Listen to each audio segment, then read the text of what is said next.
palais des congrès de Yaoundé est le lieu où s'écrit, depuis ce 2 juin 2025, une nouvelle page de l'histoire des communes du Cameroun. La 3e édition des Journées économiques internationales des communes, GECOM en abrégé, y a ouvert ses portes. C'est donc un cérémonial de grand jour qui est réservé au Premier ministre chef du gouvernement, Joseph John Gouté, représentant le chef de l'État Paul Biya. Les allocutions des orateurs du jour magnifient l'avancée inexorable du Cameroun vers la décentralisation et l'autonomie des collectivités territoriales décentralisées.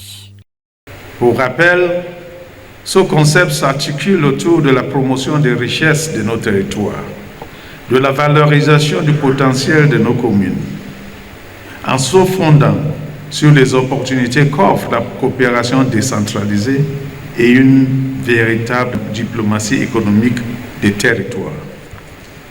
Les communes et villes unies du Cameroun, avec les appuis du gouvernement de la République et du Fonds spécial d'équipement et d'intervention intercommunal FECOM, partenaire clé de ce projet et co-organisation du GECOM 25, en s'appuyant sur le triptyque promotion des projets communaux, valorisation des politiques gouvernementales et promotion de l'économie des territoires, ont réussi à faire des Journées économiques internationales des communes une plateforme idoine d'expression.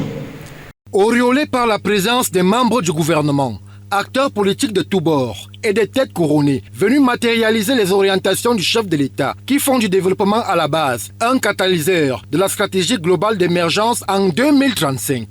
Je dois commencer par féliciter déjà le président qui a eu cette majestueuse idée, mais également le gouvernement qui l'a accompagné dans ce vaste programme-là. Ce sera bénéfique pour les populations qui sont venues s'exposer, qui sont venues montrer leur savoir-faire et qui sont venues solliciter des partenaires dans tous les domaines. Ma première impression aujourd'hui est bonne. Je pense que nous sommes dans le bon créneau. Il y avait du beau monde, il y a des partenaires, les mairies sont mobilisées. Je pense que les GECOM 2025 seront un franc succès. La foire elle-même a commencé.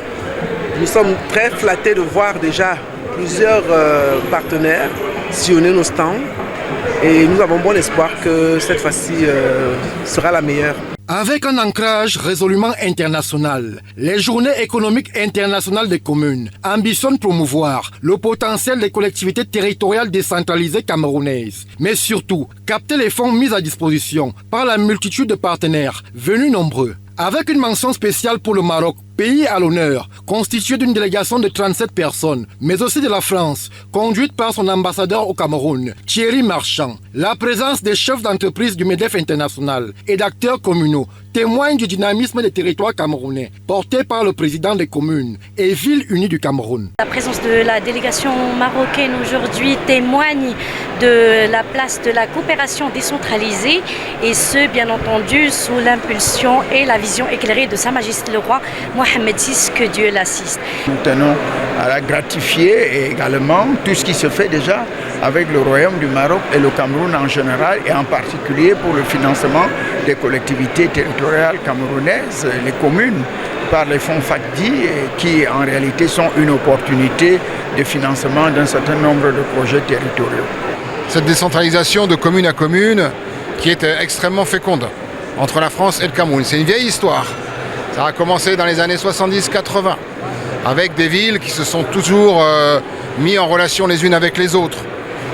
Et aujourd'hui, c'est le Cameroun lui-même qui a fait de la décentralisation un thème porteur pour l'obtention des résultats de la croissance économique. Donc le Cameroun veut accélérer le processus de décentralisation et la France veut l'aider à le faire. La 3e édition des GECOM est ainsi lancée. 3 jours de discussion, d'échanges, de maillages intercommunaux, mais aussi et surtout d'accords et de partenariats signés. L'ambition étant la maturation, puis l'implémentation d'un développement initié au niveau local.